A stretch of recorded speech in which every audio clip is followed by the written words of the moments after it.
और 4 सवाल तो यशवंत, जिसमें आपने लोगों के मन की था ली, वो तो आपने सुन लिए। 5वां और जोड़ता हूं ताकि एक मुकम्मल अब तक के सवालों की तस्वीर का आकलन कर सके। बिहार में जातिगत जनगणना के डेटा का कितना असर 2024 के लोकसभा चुनाव में पड़ेगा?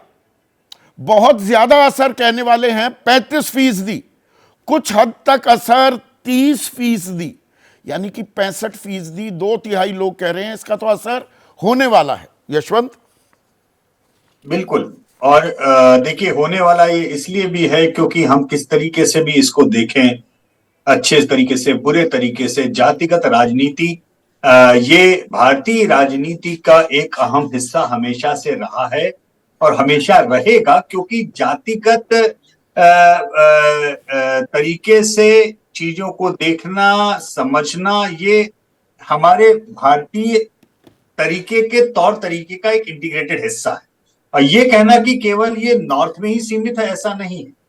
ये नॉर्थ में अभी ज्यादा एविडेंट है क्योंकि साउथ में वो पहले से हो चुका है।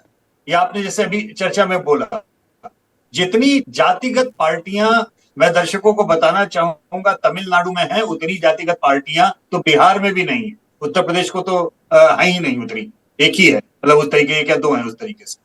तो ये असर तो डालेंगी, लेकिन असर डालेंगी ये कहने वाले कि बड़े लंबे अंतर तक असर डालेंगी संदीप, ये 35%।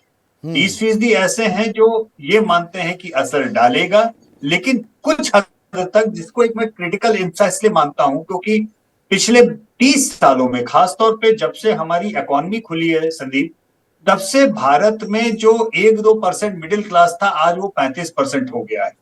हिंदुस्तान में आज सबसे बड़ा कास्ट ग्रुप दरअसल हिंदुस्तान का अर्बनाइज्ड मिडिल क्लास, मैं उसको मानता हूं। वो अपने तरीके से एक नया वोट बैंक बन रहा है।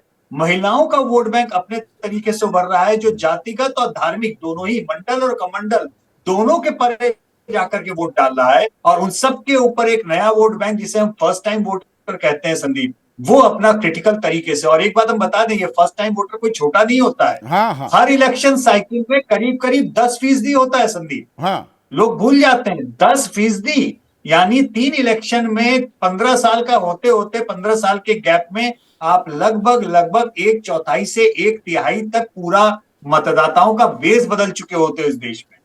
तो देश की राजनीति पूरी तरह से बदल गई है ऐसा नहीं है, हम एक पर संक्रमण ये काल, एक बड़ा मुद्दा बन रहा है, ये बात साफ हो रही है। और इसी में एक और सवाल जो हमने पूछा था, क्या केंद्र को विपक्ष की पूरे देश की जातिगत जनगणना कराने की मांग मान लेनी चाहिए?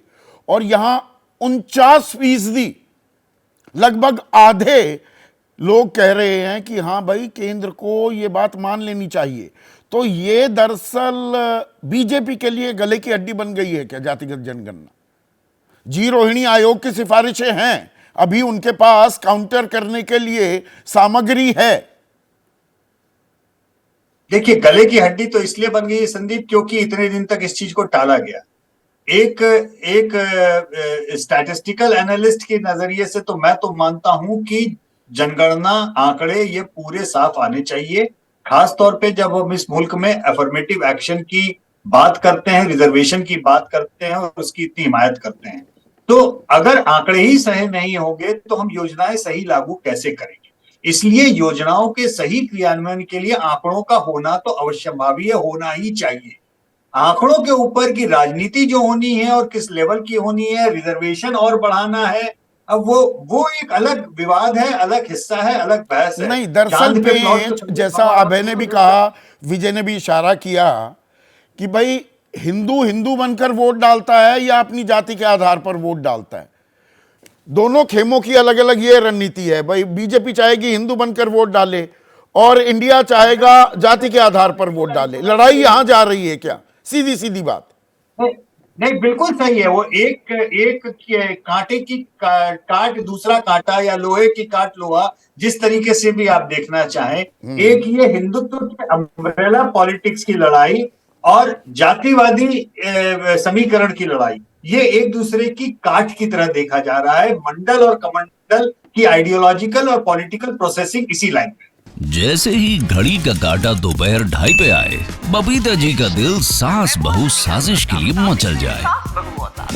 और ये है इनकी बहू।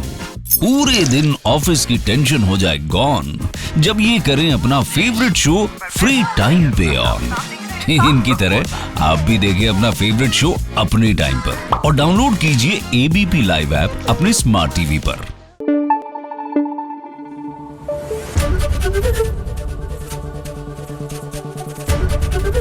एबीपी न्यूज आपको रखे आगे।